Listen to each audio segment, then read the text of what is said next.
continuando a nossa revisão, vamos para a questão 9. A insuficiência renal aguda é causada por tanto redução na perfusão renal, como obstrução do trato urinário, fatores intrínsecos ao rim, entre outras causas, né? Então, alternativa E, tá bom? E algumas patologias podem causar insuficiência renal, e entre elas a hipertensão arterial, diabetes mellitus, glomerulonefrite crônica, rins policísticos. Então, para tratamento, além da diálise peritoneal, existe a hemodiálise como forma de tratamento da insuficiência renal crônica, que é um procedimento que é extracorpóreo. É um procedimento do qual uma máquina limpa e filtra o sangue, ou seja, faz parte do trabalho de um rim do rim doente, que o rim doente não pode fazer. Então, é o que a gente chama de rim artificial, por isso é um procedimento extracorpóreo, tá bom? No módulo 12, nós falamos sobre fazer um levantamento dos principais cuidados de enfermagem e uma síntese reflexiva sobre a administração segura de sangue e hemocomponentes de acordo com o protocolo do Corém, São Paulo, né? Protocolo. Então, um a mais aqui. Opa! Protocolo. 10 passos para a segurança do paciente. Então, primeiro, confirmar a identificação do paciente na pulseira, na prescrição médica, no rótulo, antes da administração da bolsa de sangue. 2. Administrar o sangue total ou hemocomponentes provenientes do banco de sangue qualificado. Por quê? Banco de sangue institucionalizado, registrado, e que realizam testes de identificação de doenças transmitidas pelo sangue, testes de segurança, né? Que aquele sangue não está contaminado, não está trocado, está tudo correto. 3. Manter o sangue e alguns componentes por no máximo 30 minutos em temperatura ambiente antes de iniciar a infusão, ou de acordo com o protocolo institucional. Então, nunca uma bolsa gelada, uma bolsa com temperatura que não esteja em temperatura ambiente. 4. Aqueça os componentes apenas em equipamentos apropriados e temperatura controlada. Nunca utilizar aquecimento em banho-maria, micro-ondas, enfim. 5. Avaliar os sinais vitais do paciente imediatamente antes do procedimento. Avaliar a permeabilidade do catéter intravenoso e a ausência de complicações. Por exemplo, flebite, infiltração, antes da instalação do sangue ou hemocomponentes. Realizar a infusão em via exclusiva. Não pode instalar sangue junto com medicamentos ou outras coisas, né? Como, por exemplo, se for um NPT, né? Em hipótese alguma, tá bom? Nutrição parenteral, total, né? 8. Permanecer junto ao paciente nos primeiros minutos, 15 minutos, após a instalação. Ficar atento a possíveis sinais de reações adversas, como aumento da temperatura corpórea, exantema ou rush cutâneo, prurido, edema, vertigem, cefaleia, tremores, calafrios e dor. Então, após este período, dos primeiros 15 minutos, o enfermeiro deve estar avaliando o paciente a cada 30 a 45 minutos, tá bom? 9. Interrompa imediatamente a administração na vigência de um ou mais sinais de reação adversa e mantenha a permeabilidade do catéter intravenoso com solução salina, de soro fisiológico, né? Proteger a extremidade do equipo para evitar contaminação. Encaminhe a bolsa contendo sangue total ou hemocomponente ao banco de sangue para análise. Se o paciente teve reação, né? Então, precisa analisar essa bolsa. E verifique a pressão arterial, frequência cardíaca, frequência respiratória e temperatura do paciente. Comunicar imediatamente o ocorrido ao médico responsável pelo atendimento do paciente. Manter a infusão por no máximo 4 horas devido ao risco de contaminação ou mesmo alteração do produto, seguindo o protocolo da instituição. O que significa isso? O paciente começou a transfusão, 8 horas da manhã, 8, 9, 10, 11, 12. Até meio-dia, essa bolsa tem que terminar de infundir. Se o paciente estava com uma veia fininha, né, com baixa perfusão, difícil de perfusão, aí deu já meio-dia e meio, uma bolsa que foi instalada às 8 horas da manhã, não pode continuar. É o máximo 4 horas, tá bom? Tem que interromper essa transfusão. 12. Realizar a infusão de solução salina, né, soro fisiológico, após a administração do produto, com o objetivo de manter a permeabilidade do catéter, do acesso venoso, né? E, por fim, despreze a bolsa de sangue após a infusão em sacos ou recipientes que evitem vazamento ou resistam às ações de ruptura ou punctura, né? No caso, nós não temos que tomar cuidado, né? Para não deixar agulha, deixar pontiagudo no lixo séptico, no lixo hospitalar, tá bom? Então, isso também é muito importante. E tem uma resolução, né, da RDC 306, da Anvisa, que dispõe todo o regulamento técnico para resíduos de serviços de saúde, né? O gerenciamento, a gestão dos resíduos, do lixo hospitalar mesmo, tá bom? E, por último, módulo 13, estudo dirigido sobre feridas. Então, assinale a alternativa falsa, que, na verdade, as fases são bem determinadas e individualizadas, elas não são. A alternativa A, as outras são corretas, né? Que a cicatrização é um evento complexo dinâmico, a cicatrização final depende da perda tecidual inicial, como aconteceu essa ferida, né? Como foi essa perda tecidual no início, né? Como aconteceu, né? Na verdade, a história da ferida. Muitos eventos dermatológicos contam com a cicatrização da derme incompleta e a cicatrização depende de vários fatores. Onde aconteceu, né? A localização anatômica, o tipo de pele, raça e técnica cirúrgica adequada também, tá bom? Na questão 2, está dizendo que qual das alternativas abaixo não corresponde à cicatrização em derme completa? A alternativa C, a reparação se faz basicamente pela reepitelização. Não. A cicatriz, gente, a fechamento da ferida, né?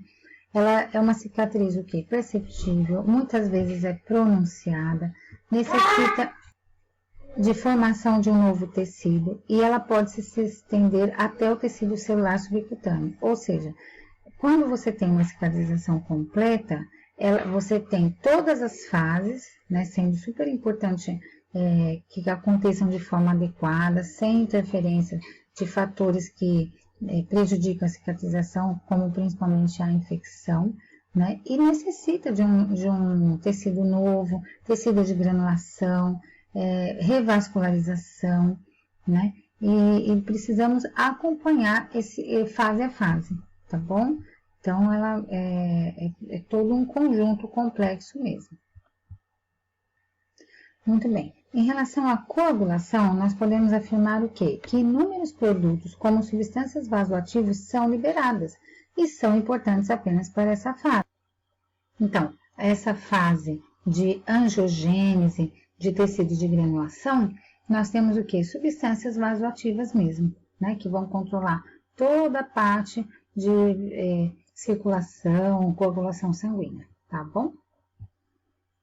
Muito bem, na fase inflamatória, que é a primeira fase, vamos dizer assim, que é a fase onde ocorre a ferida propriamente dita, nós sabemos que a fibronectina, ela funciona como, entre aspas, cola, né? Para consolidar o colágeno de fibrina às células e aos componentes da matriz, tá bom? Então, essa fase inicial, vamos dizer assim, da cicatrização. Muito bem. Para a formação de tecidos de granulação, é extremamente importante o quê? Atividade plasmocitária. O que nós temos aí, né, no tecido de granulação? Células imunológicas, ok? Elas justamente estão aí trabalhando para se livrar das células destruídas e também para proteger o organismo, né, contra os patógenos, né, vírus, bactérias, enfim.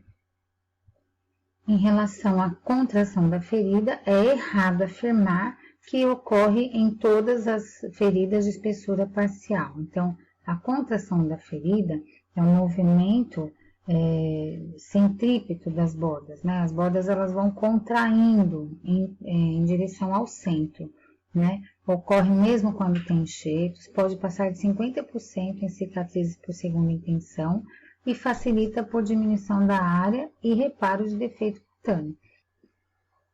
7. Dentre os fatores abaixo, identifique aqueles que retardam ou impedem a cicatrização das lesões abertas de forma mais imperativa. Então, doenças pré-existentes e uso de antisséptico. 8. De acordo com o sistema Red, Yellow, Black, ou seja, vermelho, amarelo e preto, as feridas são classificadas pela coloração do leito da ferida. Então, lembra aquele esqueminha que eu deixei no slide? Então, o tecido vermelho, o tecido de granulação, para ser preservado, protegido.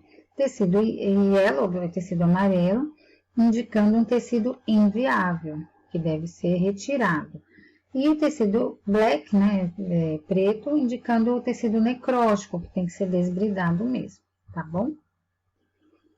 9. Considerando que a cicatrização é um processo multifatorial, segundo o Hill, que parâmetros devem ser avaliados quando se busca otimizar esse processo?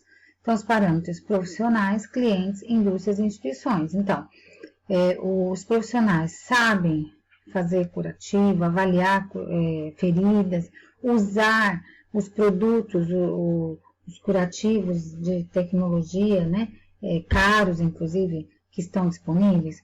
E os pacientes, como é que estão? Os fatores envolvidos, né, como um todo, as doenças pré-existentes, enfim. As indústrias, o que elas têm desenvolvido em relação aos produtos que nós temos que utilizar nas feridas.